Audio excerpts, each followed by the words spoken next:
30 seconds, let people come on in.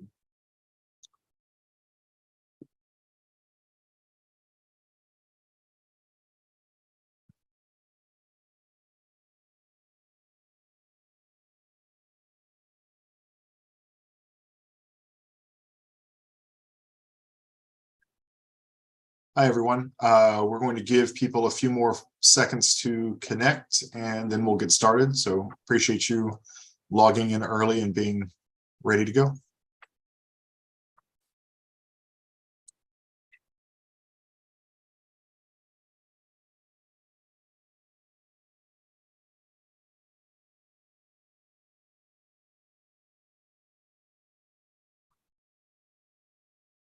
Okay.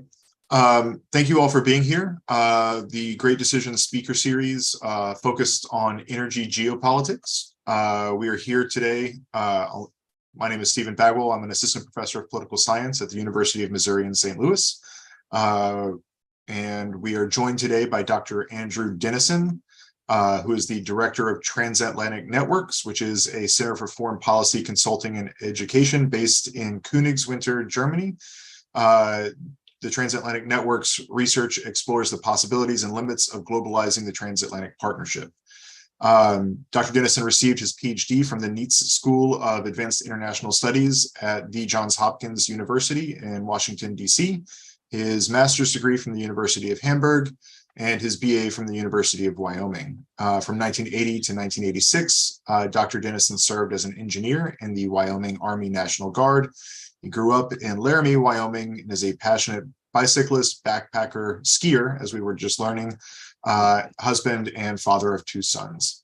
I want to thank our sponsors, the World Affairs Council of St. Louis and UMSL Global. As a reminder at the outset, these events are only possible through the generous support of members of the World Affairs Council of St. Louis, which is a 501c3 nonprofit, nonpartisan membership organization.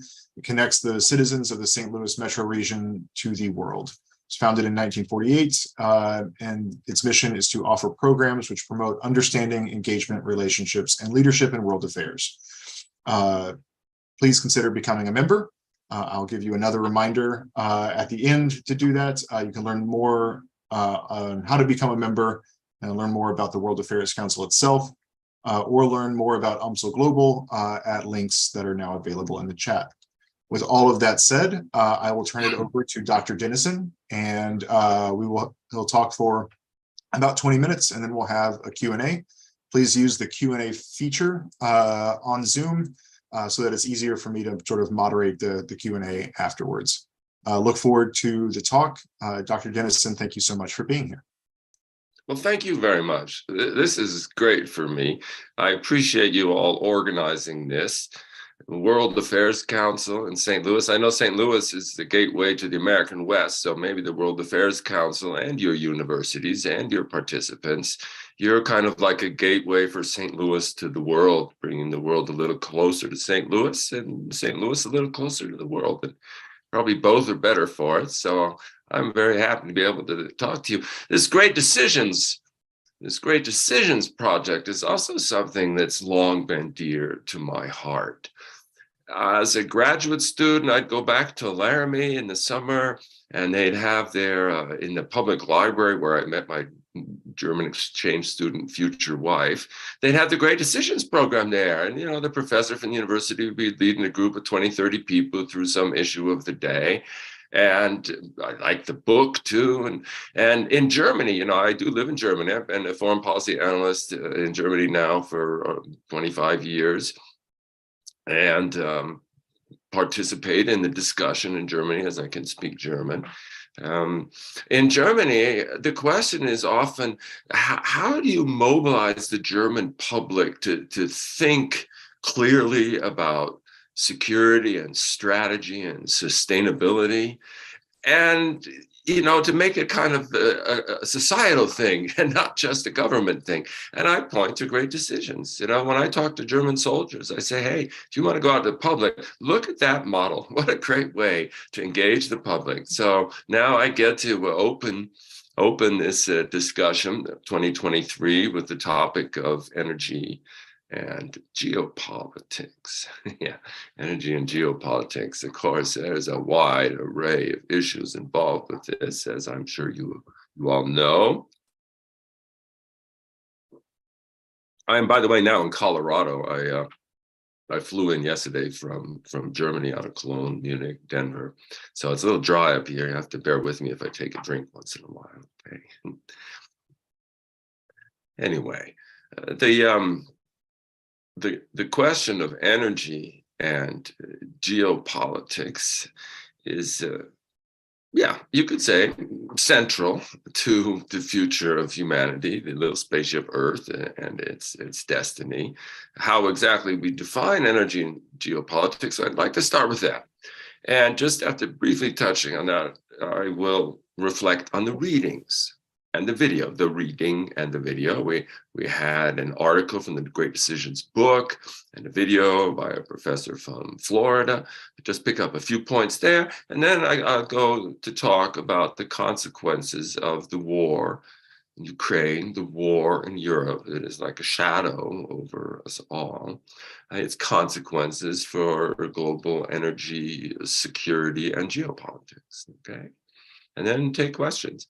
So I guess I'd like to remind you, first of all, that energy is a commodity in ever greater demand that comes in a constantly changing variety of forms. Okay. It's a commodity subject to the iron laws of supply and demand, which in turn are a function of prices and elasticity and substitution and distortion and very costly externalities. What are externalities? The energy market, energy consumption, creates costs that are not borne by the consumers of energy, but by the general public. Most importantly, pollution, including CO2 emissions. And I would say another one would be petro tyrants, or whatever you want to say, bad guys funded by energy money. You know, Wyoming, we used to have a lot of petro tyrants too, but that's a different story, excuse me. Anyway, so that's just a little bit about what kind of is energy. We can get into that a little more later as we talk about some of the issues. What about geopolitics? What in the heck is geopolitics? Yeah, the Germans don't even like talking about that. But I think that geopolitics, understanding the role of geography and the relations between peoples of this planet is essential. Now, my quip would be that kind of Denison view. I'm not an idealist. I'm not a realist. I'm a cynical idealist. Okay, so my view of international relations and geopolitics is he with the most friends wins. He with the most friends wins. You know, can you trust your buddy in the trenches? Can you trust your ally? Yeah, friends have to do with expanding your own power, right? And he with the nicest neighbors wins. So, of course, Europe has a much bigger challenge than the United States of America. The less United States of Europe are surrounded by all sorts of troublesome neighbors, okay? But, of course, geopolitics is also about power. Power. Now, what is power? I think you can say power is influence over the capitals of other countries. I always say Germany should be able to influence the capitals of friends and foes, especially around its neighborhood. Well, that influence is part of what power is. Power is, of course, also freedom. You kind of get to do what you want. You know, America has more options and choices than Germany does. And I would say power is responsibility. You know, power is responsibility, first of all, to make sure you don't use up your power faster than you produce it. And secondly, maybe power being something that does relate to our global community, spaceship Earth, that, you know, if you're going to be sustainable, everyone else needs to be too. Okay, power is rooted in geography, most definitely, geopolitics, geography. Ian Morris, a Stanford archaeologist, he wrote a book, Why the West Rules, and a number of other things. He argues biology and sociology explain why humans are similar. And geography explains why we are different. Why we are different, because geography determines history, and history determines culture. Culture is what we want. Politics is how we get it, right? and if I may, about, culture is what we want, and politics is how we get it, and that's rooted in geography. I must say, I was last week in Potsdam. Yeah, there, the Prussian military theorist Karl von Clausewitz, he postulated in his great book on war that war is the continuation of politics by other means. And I would say, being a cynical idealist, it's the other way around. Okay? Politics is the continuation of war by other means. Without politics, life would be nasty, brutish, and short. Okay? So politics is certainly part of your culture being what you want, but how you get it is also influenced by that. And you could say he with the best politics wins. I'll come back to that in a bit. Let me just say one more word about geography, and that is America. Because America is like, you think of the American frontier, which has captured the imagination of the world for 500 years. And you think of the American dream of this story, you could say he with the best story wins. It's remarkable how far America has come with its story, and it's all related to American power. All right. So geopolitics and energy related to one another. The question how geopolitics evolves in the future, I think very much, and this is related to energy, it has to do with who can best deal, which countries can best deal with technological change, okay? And I think that the chaotic West is better at dealing with a Moore's Law world than the Chinese or the Russians or others, all right? Now, let me turn, secondly, to the readings, the reading and the video, okay? After giving you my view of energy and geopolitics. And we had a text by Carolyn Pisane on energy security, and she made a couple of assertions that I think we can all agree with. The contours of the energy landscape are radically transforming. Demands for decarbonization are growing, okay? Yes. And then she poses the question in her article, whether the world, given its current energy mix and outlook, can meet targets and bold ambitions for radically cutting greenhouse gases by mid-century to mitigate against the catastrophic impact of climate change. Okay, that's the question, energy mix and outlook. So it's technology, but outlook is culture. Yeah, I think it's important to keep those things in mind. She says today's energy landscape is more complicated. Yeah, everything's more complicated and the solutions are more complicated too. Where I thought she was valuable is reminding us of the changing definition of energy security. It used to be affordability, accessibility, and predictability, okay? That was kind of energy security. But now it's going a little farther. Daniel Yergin, she quotes him. Daniel Yergin's this great energy analyst, and he wrote the book The Prize. His greatest quote, I think, is fossil fuels are not in the ground, they are in the minds of men. It's the technology, it's the algorithms we put together to get the stuff out of the ground that really count. Anyway, he said energy security is the capability to assure adequate, reliable energy supplies at reasonable prices in ways that do not jeopardize major national values and objectives, okay? And that's where climate change and great power competition come in. So that's good as far as it goes. Now, what about the video? The video, we had a lot more about geopolitical power and energy as a source both of cooperation and conflict, and energy technologies change and relative power changes. He talked about the big three EU energy. He talked about the big three, China, Russia, and the United States as energy powers. He forgot the EU, because the EU, and I'll talk more about it in a sec, is making a radical transformation in renewables. They don't have the geography. And China is more dependent than ever on fossil fuels from outside. He argued that the United States was uniquely blessed, and I would agree with that. You could make the point that not only is America a global nation in an increasingly globalized world, but that the United States is probably the last superpower. After the United States comes some sort of world government or world collapse, I would argue. He concluded by noting some different perspectives in the United States on geopolitics. I think, yes, we know the United States has many different views on geopolitics, whether that's a virtue or not. I think it is. The argument leads to good outcomes. The questions. There were questions on a number of things, on the role of nuclear power. Don't forget Russia, I would say. Question 3 was, what's the best way for Europe to get off of Russia? And of course, the whole issue of China, how much they emit, that they have a hold on the strategic minerals, that we compete with them. I would also argue that high oil prices, energy prices hurt China and help Russia, so that might divide them apart. Okay?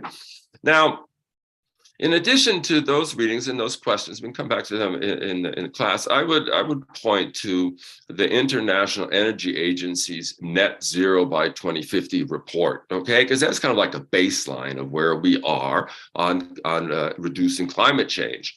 And a couple of things that are important to notice. They say that in 2050, when we have net zero carbon emissions, we're still going to be having like only 50% less fossil fuel use, 25 to 50%. That is, we're still going to be burning emitting a heck of a lot of CO2 into the atmosphere. Right now, we're at 34 gigatons. And the International Energy Agency, predicts we'll go up to 36 before getting down to 33 gigatons in 2050, which means 33 gigatons of CO2 have to be compensated for by geoengineering or whatever. Okay, I mean, there are lots of things in there. Hydrogen, methane are going to play a huge role. Jennifer Granholm, the U.S. Secretary of Energy, was just at their most recent ministerial. If you're interested in this issue, go to the International Energy Agency's webpage.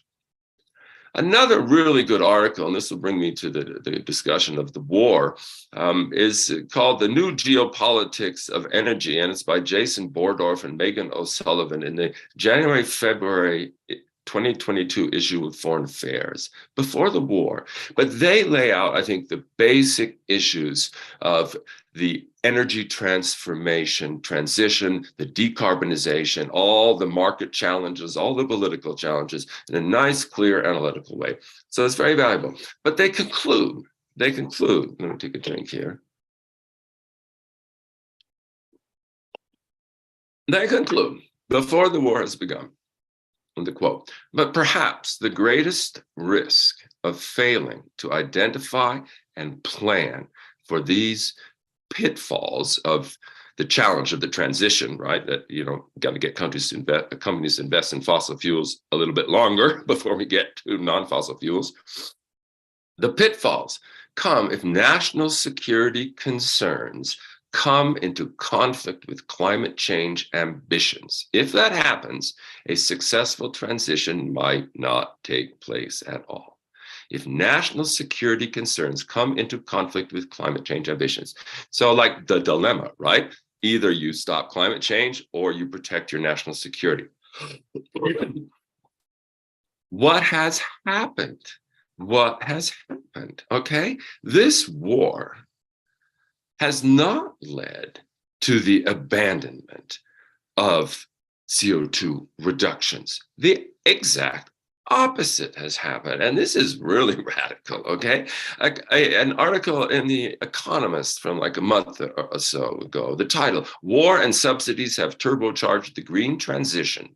They may have knocked as much as 10 years off the timeline. So instead of like 33 gigatons in 2050, we'll have 32 gigatons or something. So then they say, like last year, capital expenditure almost doubled from 357 to 490 billion in 1 year, okay, on renewables for the first time, surpassing investment in new and existing oil and gas wells for the first time, okay?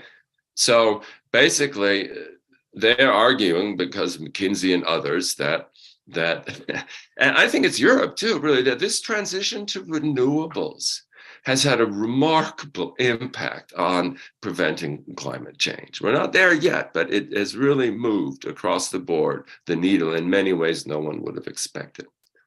Now, what about security? And then I'll come to a conclusion here. Security is important. You know, I watched the hearings from a couple of weeks ago, the Senate hearings, the Committee on Energy and Natural Resources, chaired by our good friend, Mr. Manchin from West Virginia, coal country like no other place except for Wyoming, co-chaired by Mr. Barrasso, senator from Wyoming. And they had before them the Deputy Director of the EU Commission on Energy, Miss Jorgensen, and she talked about how grateful she was that the US has doubled the supply of LNG coming to Europe and helped in all sorts of other ways with technology, and also in Ukraine, all the electricity grid support we gave. But she said, peace on our continent and Ukrainian reconstruction are the highest priority. Meaning that if it comes to climate change or peace, you put your money on peace and worry about climate change another day. Okay, so it's not as if Europe has abandoned the security objective. It's just through some miracle, it's reinforcing climate protection. Okay, so look at that hearing. Finally, there is a dilemma.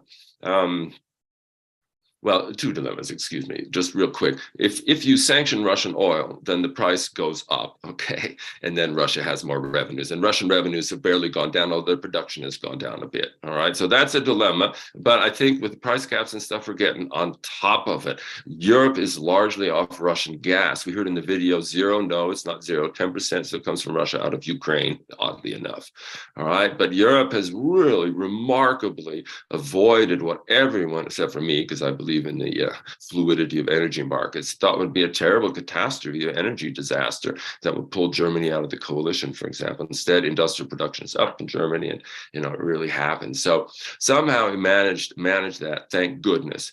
The other dilemma is related to whether you provide a social safety net for rising energy prices, which in turn, though, will not then reduce demand. If the price goes up, demand goes down, that's what you want, but the poor people suffer and they might then rise up in revolt, okay? And like Germany spends practically nothing on defense, but Germany put $264 billion into public support to cushion the impact, and industrial support to cushion the impact of price increases. So that's 6.5% of GDP. On defense, Germany's barely moved because the Americans are there, and it's still at 1.2% of GDP. But maybe if Germany stays part of the coalition, and that was a good investment. At any rate, it creates a dilemma because the German demand doesn't go down, then the price goes up for everyone else. The Europeans complain, the third world complains. It's a dilemma, but more or less, I think we've managed to balance all of these objectives. So let me conclude with 4 points, okay? First of all, I think we have to say that has been a remarkable growth in renewables coming out of this war, and that has surprised a lot of people. Secondly, Russia has failed to break European solidarity with Ukraine by using the energy card. It has failed.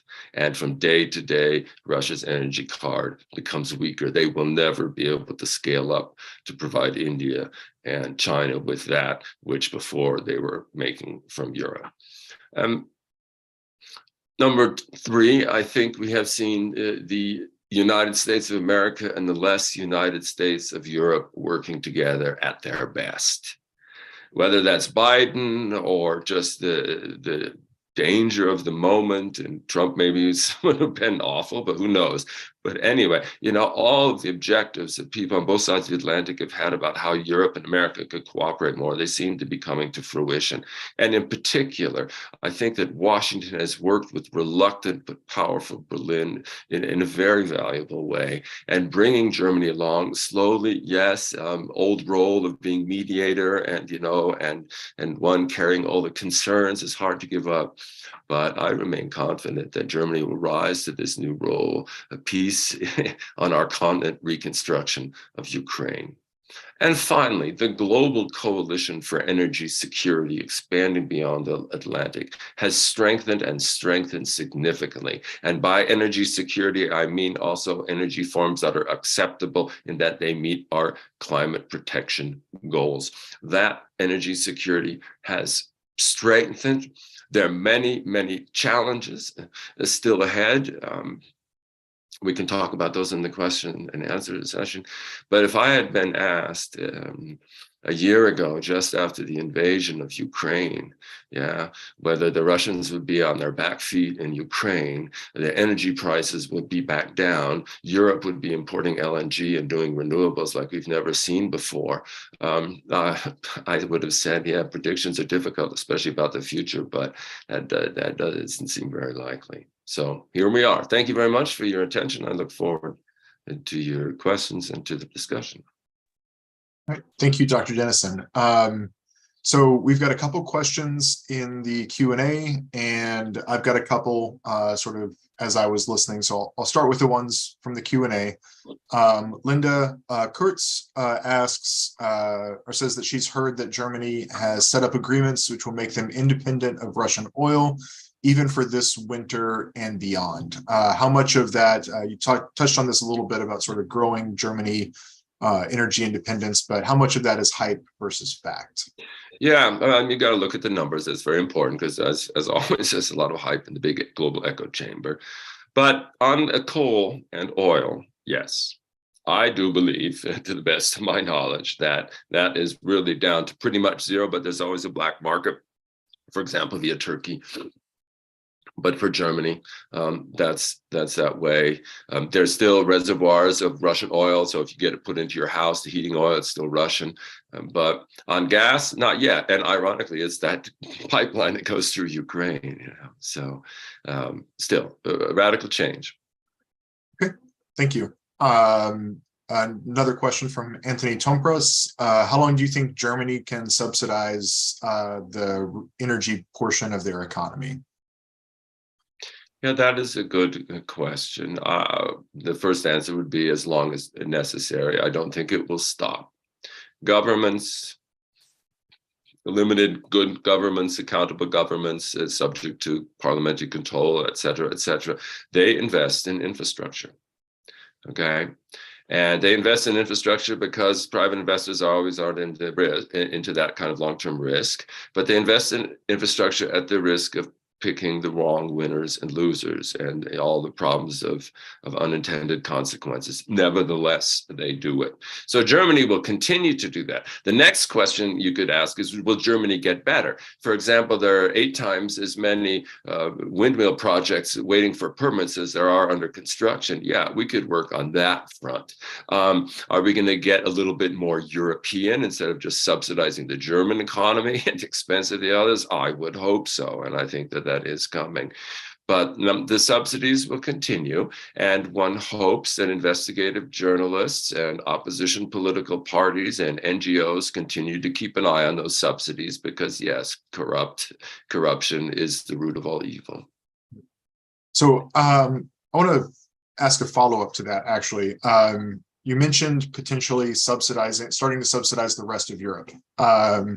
Germany, I think, is somewhat famous for kind of bankrolling much of the EU. And I don't want to overstate that, but especially with the UK leaving, the sort of big powers left in the EU are Germany and France.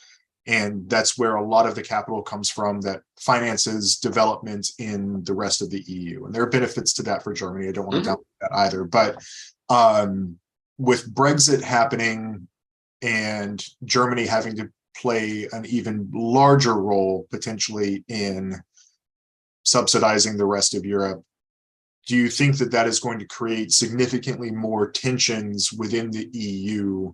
Or do you think this is something that, because of the Russian invasion of Ukraine, that the security aspect of this is now sort of motivating the money movers to move more money without complaining about it quite as much? Yeah. That's a good question, because Germany is, of course, dependent on the European order, the peace, the democracy, the prosperity, and that's very much rooted in cooperation and trust among the European nations, who have had, of course, a very difficult history. Now, Germany subsidizes German business and German interest groups and German poor, et cetera, by a number of degrees more than it subsidizes its European neighbors. If I could just point to two numbers, Germany's public sector moves between 45-48% of its GDP. Okay, that's local, state, and federal, with a budget deficit, counted in. Okay, the total amount that the European institutions are allowed to spend in all of their subsidies for agriculture and transportation and education and culture and nature and climate and bike paths and all of that stuff, okay, it is nowhere near 48%. It is, by law, 1.2%, okay? Now, you can play about it, Europe subsidy, but it's very little compared to the size of the European economy. More impact is found through some of the regulations and guidelines that the European Commission can get the countries to pass into national law. Yeah, but basically the money is low. That said, every time the countries of Europe have gotten into trouble, Germany has done what is necessary to keep them on board. Grumbling and complaining, and there's no more popular boogeyman than the Brussels bureaucrat wasting hard-earned German money, or the Greek pensioners at 45 sitting in their olive groves wasting hard-earned German money. So that's always difficult, but we just, the most recent, the big funding for COVID, and writing European debt, that was taboo for a long time. So Europe does respond to the demands. I should note that before the war/energy crisis, Germany had problems that made it difficult for Europe to stay together, and that did have to do with the minimal amount of subsidies or purchasing power that the huge Germany, much bigger than before the wall fell, provided to the neighboring countries of Europe. Okay, that was limited, and if there was bailout, it was kind of strict, and no writing off of debts and stuff like that. So it was limited. Nevertheless, the Germans did spend on other countries. They spent, in particular, for example, on Poland. Okay, Poland got like a lot of money for infrastructure development. But if you look at every euro that went from Germany via Brussels into Poland, you see that 4 euros went from Poland back into Germany.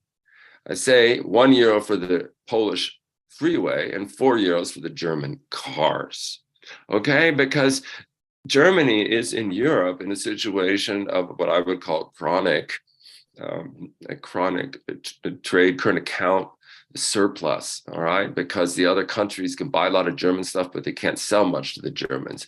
And that's still a problem. Now, with the war, then come these ability with COVID too, and I think with energy, we will be there soon, that the Germany will be cushioning the energy costs for the Italians and the Spanish, but always reluctantly, always with a large opposition. So yes, not optimal, but better than nothing. Okay, that's a long answer, but I think it's important to put kind of Germany's dependence on Europe, but also some of the dysfunctional things that Germany continues to do to make solidarity in Europe difficult. Yeah, great. Thank you for that response. Moving from Germany to the other side of the Atlantic, I think in the US, with the big push for electric vehicles and pushing towards a green energy transition, oil and gas seem to get most of the attention in the US. And this is, I'm not the expert, but this is my perception, just a host. Coal seems to be particularly sticky, and we cannot seem to convince people. It seems like coal is represents a large portion of the fossil fuels that we use particularly in residential infrastructure.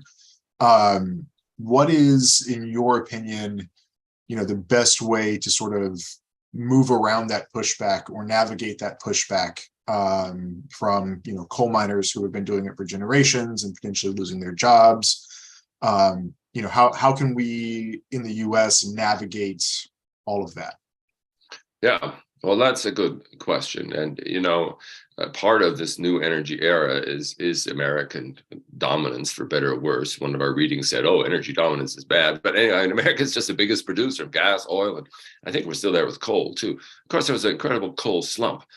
You can't forget that 20 years ago, everyone thought that the future of electricity power generation in the United States was coal-fired power plants. And in Wyoming and in Montana, the biggest coal reserves in the world, other than China with some of its brown lignite coal. Anyway, these huge coal reserves. And, where I grew up, 100 car long trains of coal heading out, 4 giant power plants in Wyoming. Those power plants are closed or closing. The coal mining companies in Wyoming went bankrupt, couldn't pay their workers their pensions. Now, those workers still voted for Donald Trump, believing that the Democrats' environmental regulations had caused them to lose their jobs, but it wasn't regulation. It wasn't regulation, okay? It was fracking. And that thing just blew out of nowhere, kind of like Macron's political party in France. No one expected. And all of a sudden, there was this incredible revolution.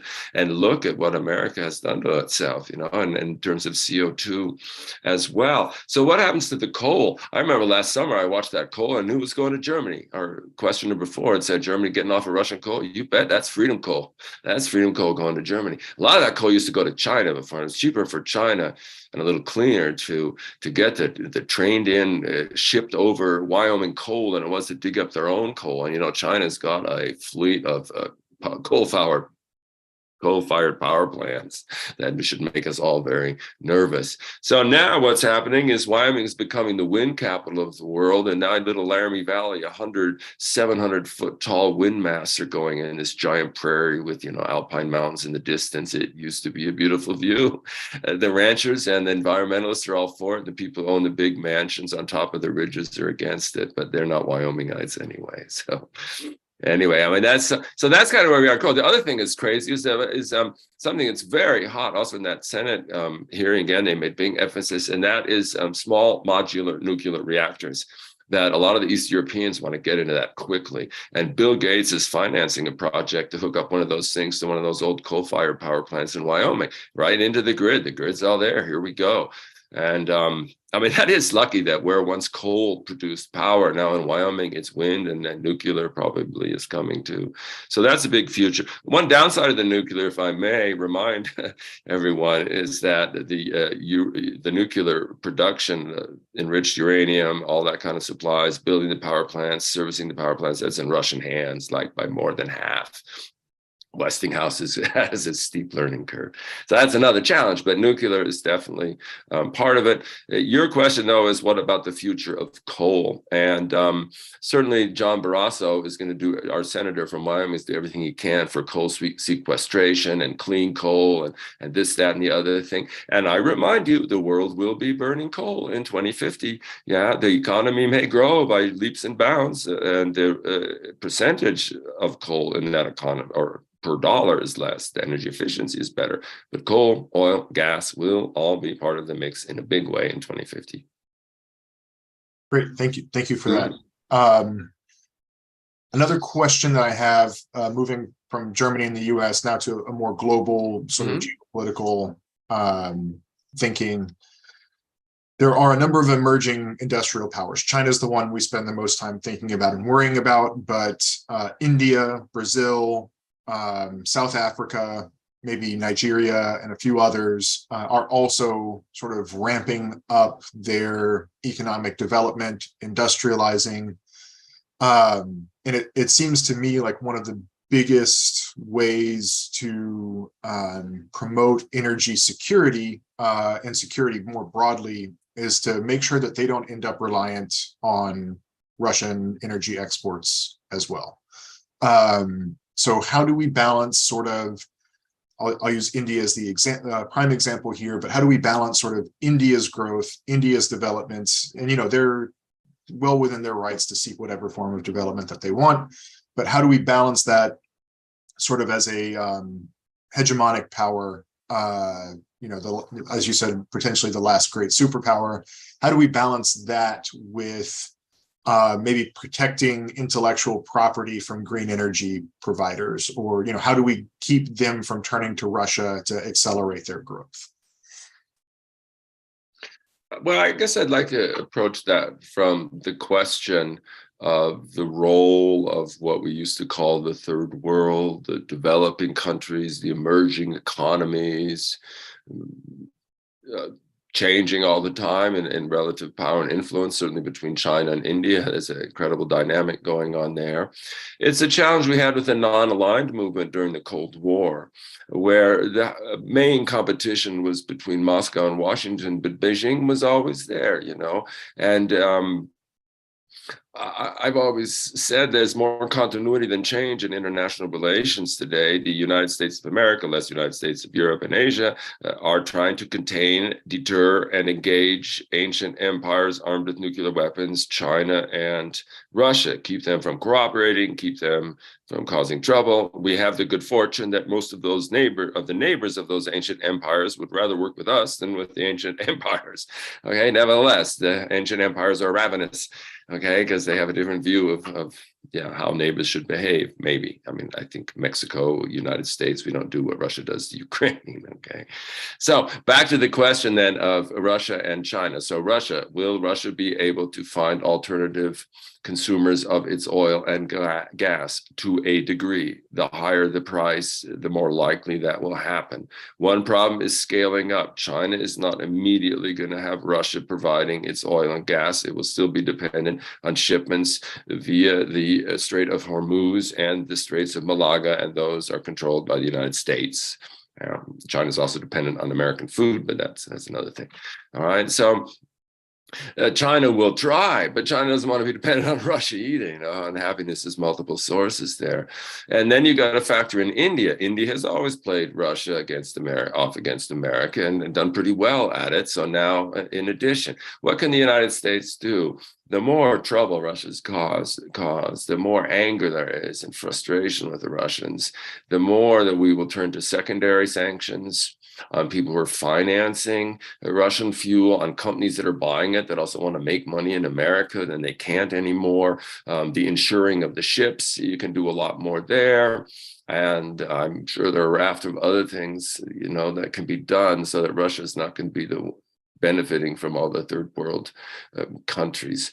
Our competition with China in Africa or in Pakistan is increasingly important as well. And I think part of our strategy for the Ukraine war must be to cajole, but also to bribe the countries of the third world to be on our side, to make sure they have the food and the energy and the investment that they need. That shouldn't be beyond us. I mean, we're all interested in the Nigerias of the world not emitting CO2. So I think, yes, it has to be part of a global strategy, no doubt. Good question.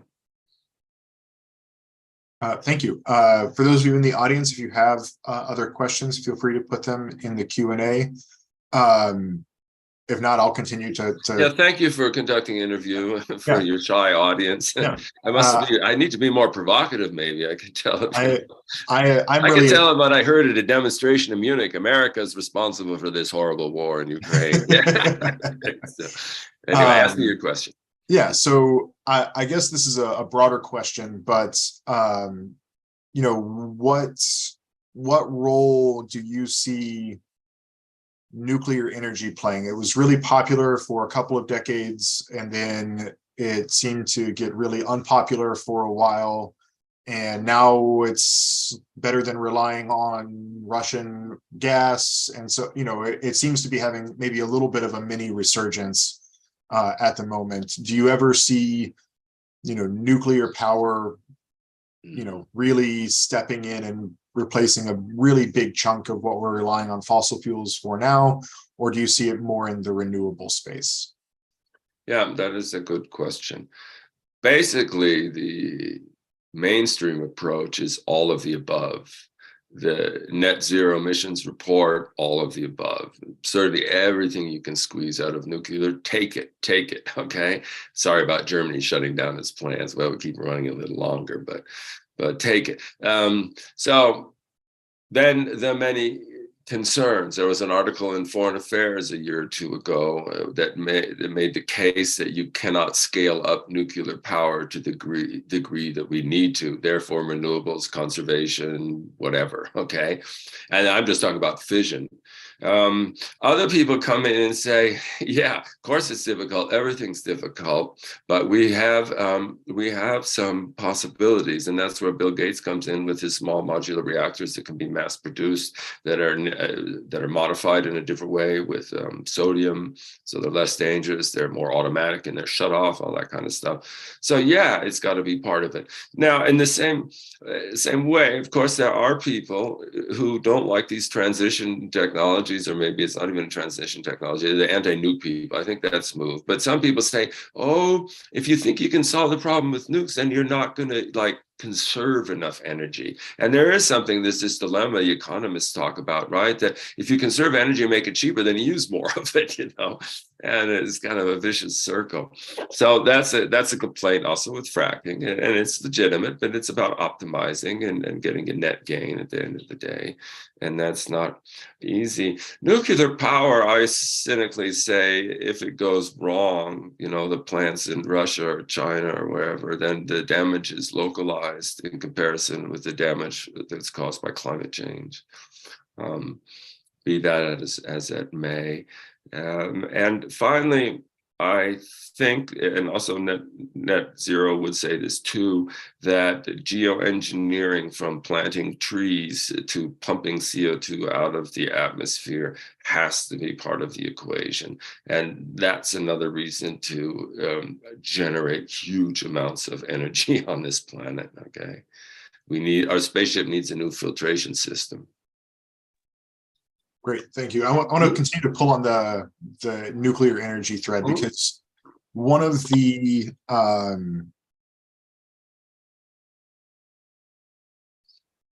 proliferation of nuclear energy is not perfectly correlated with the proliferation of nuclear weapons. But one of the things that we frequently see discussed is, well, we can't trust Iran, for example, with the Obama nuclear deal, because they're just going to use this as cover to continue to try to develop a nuclear weapons program.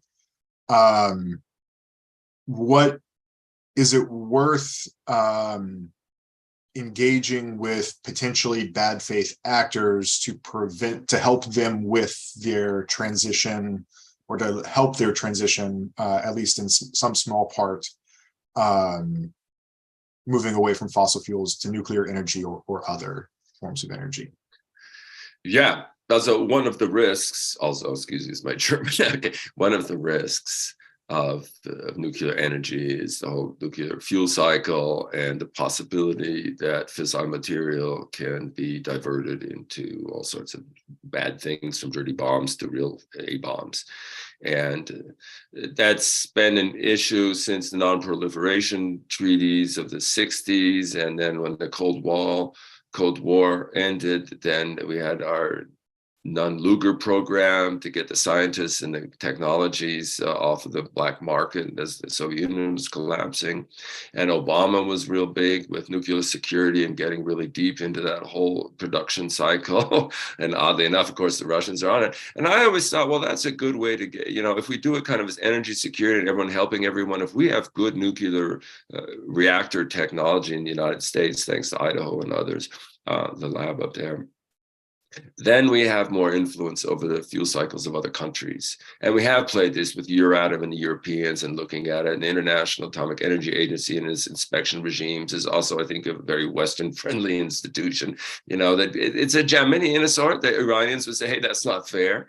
But I think it's a good kind of inspection that some people are willing to have. So definitely it's part of it. And a particularly troublesome part is, of course, plutonium. And there's still plutonium dealings going on right now, and that you really have to keep an eye on. But for me, the net effect is you have more of an international regime closely watching these things. which we can gain by offering the best technologies. And that would be Germany, America, Europe, America, Japan, Korea, all of us. Yeah. And then we win both climate change objectives and security objectives. Great. Thank you for that really thoughtful answer. Linda Kurtz in the chat asks, since we're talking about nuclear weapons and nuclear proliferation, why do we never include the antics of North Korea? Well, that's good. I mean, we have to have multitasking, and bandwidth is limited.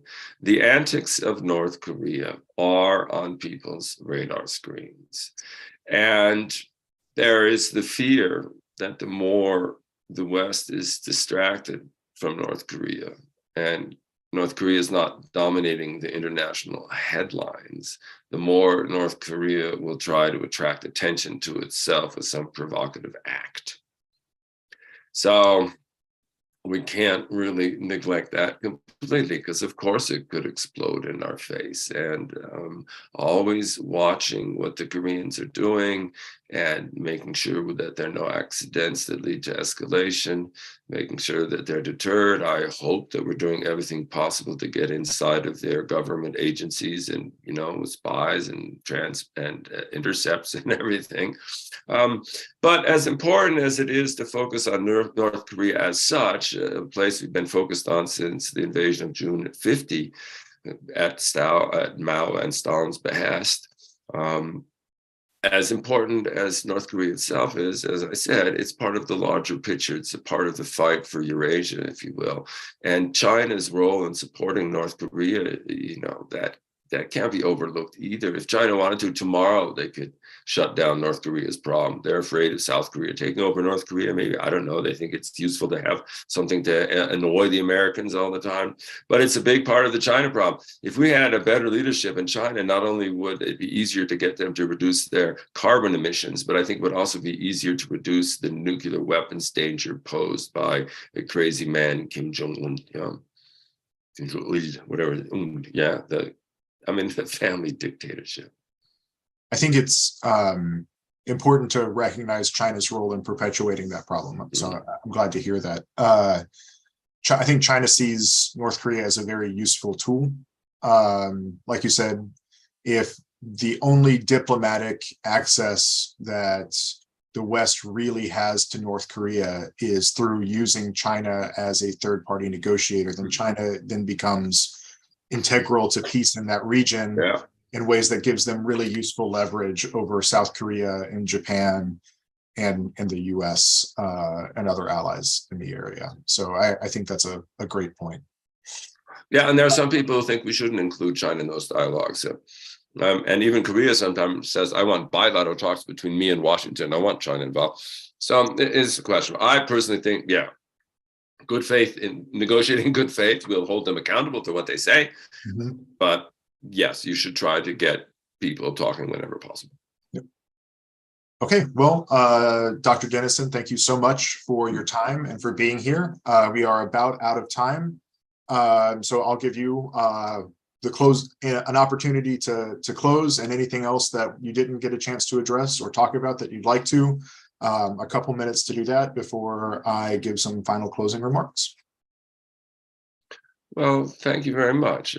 Thank you for your questions, for carrying on kind of an interview. I think that the participants benefited if they were reluctant to ask their own questions.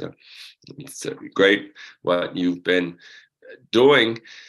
If I could leave some final observation about the challenges that the world faces, I would say that cooperation between the United States and less United States of Europe has become more important.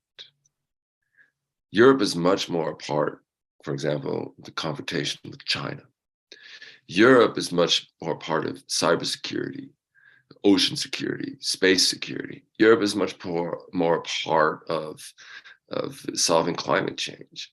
of dealing with migration from Africa suffering from climate change. All right. So, and America, I believe, as important as Asia is, our first and most vital interest is that we have peace and democracy and prosperity in Europe, wherever Europe stops. Now Europe stops Ukraine almost all the way to China, okay? But wherever, that's the problem with Europe. It doesn't have clear boundaries. That makes Europe difficult.